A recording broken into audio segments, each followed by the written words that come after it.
پاکستان نے بہت اچھے طریقے سے اپنا ڈپلومیٹک اوفینسو لانچ کیا ہے. جو ایویڈنس ہے اس کی کلیکشن، کولیشن اور پریزنٹیشن کو بڑے احسن طریقے سے دنیا کے سامنے رکھ دیا ہے. اور یہ جب سے 5 اگست 2019 کے بعد سے جتنا انٹرنیشنل پریس نے انڈین ایکٹ کو کنڈیم کیا ہے، الیکٹرانک پرنٹ میڈیا سارا اس کو کنڈیم کر رہا ہے، ویڈیوز بنی ہیں، نان گورنمنٹل آرگنائزیشن نے اسے کنڈیم کیا ہے، اور ہیومن رائٹس کمیشن کی رپورٹ اور خود امریکن کانگریس کی جو ہیومن رائٹس کمیشن رپورٹ ہے اس میں بھی اس بات کو ابھی ایکنالج کیا گیا ہے ان بلیک اینڈ وائٹ کہ ہندوستان ایٹراسٹیز کر رہا ہے کشمیر میں. لیکن جو آپ نے اپنے انٹرو میں ایک لفظ یوز کیا تھا موریلٹی کا،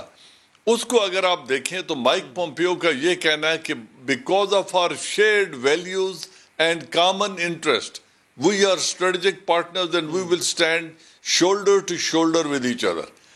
تو اگر shared values اور commonality of interest یہ ہے،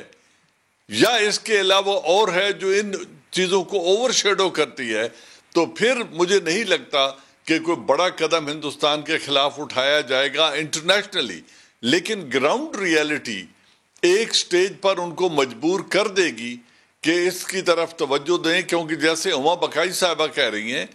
کہ ریجن میں اس خطے میں امن کو بڑا سیریس خدشہ ہے، جہاں 3 نیوکلیئر پاورز بارڈر شیئر کر رہی ہیں، اور ایک ایسا کانفلکٹ ہے جو ان تینوں کے سینٹر میں ہے جہاں پہ انٹرسٹ کلیش کر رہے ہیں. چائنا کی شاید ٹیریٹوریل گینز کی کوئی خواہش نہ ہو، لیکن وہ اس ریجن کو ڈومینیٹ کرنے کے لیے ہندوستان کو آزاد نہیں چھوڑے گا. لیکن مجھے افسوس سے یہ کہنا پڑتا ہے، اور یہ منیر اکرم صاحب سے میری بات ہوئی 2 دفعہ، 1-2 پروگرام کی وساطت سے، پھر ان سے ٹیلی فون پہ بات ہوئی. انہوں نے کہا جی پرائیویٹ میٹنگز میں تو یونائٹڈ نیشن میں جب ہم ٹی بار میں بیٹھے ہوتے ہیں یا کوریڈورز میں ہوتے ہیں تو پوری دنیا اس بات کو ایکنالج کرتی ہے کہ پاکستان کا سٹینڈ پوائنٹ درست ہے، UN ریزولوشنز کو انڈیا نے وائلیٹ کیا ہے، وہاں ہیومن رائٹس وائلیشن اور ایٹراسٹیز ہو رہی ہیں. لیکن جب سٹیٹ پالیسی کی بات آتی ہے تو وہاں وہی ریپریزنٹیٹیو اپنی سٹیٹ پالیسی کی وجہ سے خاموش ہو جاتے ہیں.